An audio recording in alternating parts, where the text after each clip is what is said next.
Hey everyone, welcome to HK software.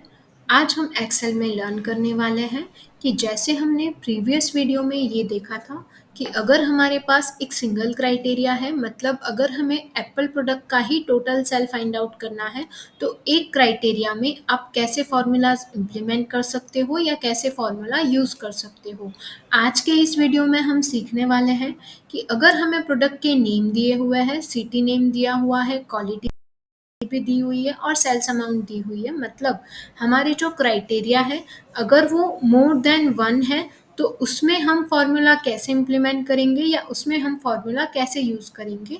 तो यहाँ पर आप देख सकते हो कि हमारे क्राइटेरिया ये भी हो सकते हैं कि हमें डिफरेंट प्रोडक्ट का डिफरेंट सिटी में सेल कितना है। कंपनी के पास टोटल 2 क्वालिटी है, एक सुपर क्वालिटी का प्रोडक्ट है और एक A1 क्वालिटी का प्रोडक्ट है। तो अगर उसको यहाँ पर डिफरेंट डिफरेंट क्वालिटी बेसिस या सिटी बेस्ड यहाँ पे जब प्रोडक्ट के फिल्टर बेस्ड यहाँ पे जब टोटल फाइंड आउट करना है, तो उसके लिए हम कौन सा फॉर्मूला एक्सेल में यूज़ कर सकते हैं। तो यहाँ पर आपको एक्सेल जो है वो सम इफ्स फॉर्मूला प्रोवाइड करता है जब आप आपके डेटा सेट को मल्टीपल क्राइटेरिया में इम्प्लीमेंट कर रहे हो या टोटल फाइंड आउट कर रहे हो। तो मल्टीपल क्राइटेरिया के लिए एक्सेल हमें फॉर्मूला प्रोवाइड करता है equal to sum ifs.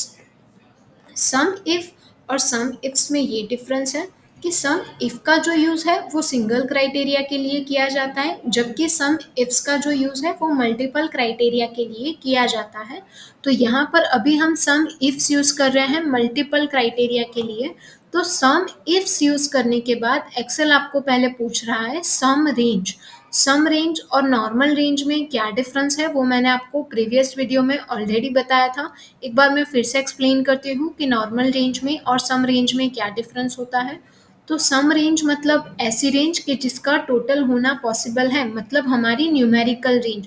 Generally अगर वो मुझे सम रेंज पूछ रहा है और यहाँ पर मैं प्रोडक्ट नेम दे रही हूँ तो वो रेंज वो समझ नहीं पाएगा, क्योंकि सम रेंज का मतलब होता है न्यूमेरिकल रेंज जिसका टोटल हो पाना पॉसिबल है।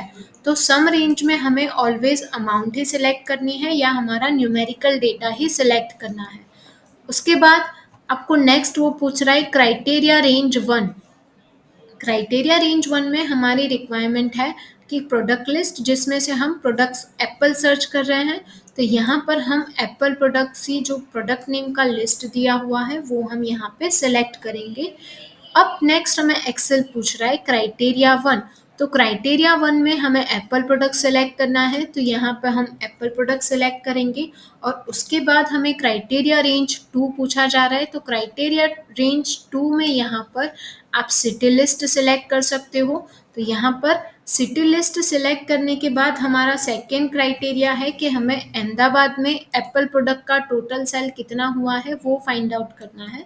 यहाँ पर हम जैसे ही ब्रैकेट क्लोज करके एंटर प्रेस करेंगे तो आप देख सकते हो कि एक्सेल हमें आंसर दे रहा है कि एप्पल प्रोडक्ट का अहमदाबाद सिटी में टोटल 5000 सेल हुआ है। ऐसे ही आप बाकी सारे फॉर्मूलाज देखना चाहते हो तो आप सिंपल कंट्रोल डी प्रेस करोगे तो आपको वन क्लिक में सारे फॉर्मूलाज जो है वो मिल जाएंगे। मतलब एप्पल प्रोडक्ट का सूरत सिटी में सेल है 55,000, एप्पल प्रोडक्ट का राजकोट सिटी में सेल है 80,000। तो सिमिलरली अगर आपको मोर देन वन क्राइटेरिया पे जब वर्क करना है तो उसके लिए एक्सेल में हमें सम इफ्स ही यूज़ करना है। आपको ये डिफरेंस क्लियर रखना है कि कौन से केस में हम सम इफ यूज़ करेंगे और कौन से केस में हम सम इफ्स यूज़ करेंगे। तो इफ्स और इफ का ये डिफरेंस है कि इफ जो है वो वन क्राइटेरिया के लिए वर्क करेगा और इफ्स जो है वो मोर देन वन क्राइटेरिया के लिए वर्क करता है। तो ऐसे हम इफ या सम इफ्स जो है वो यूज़ कर सकते हैं।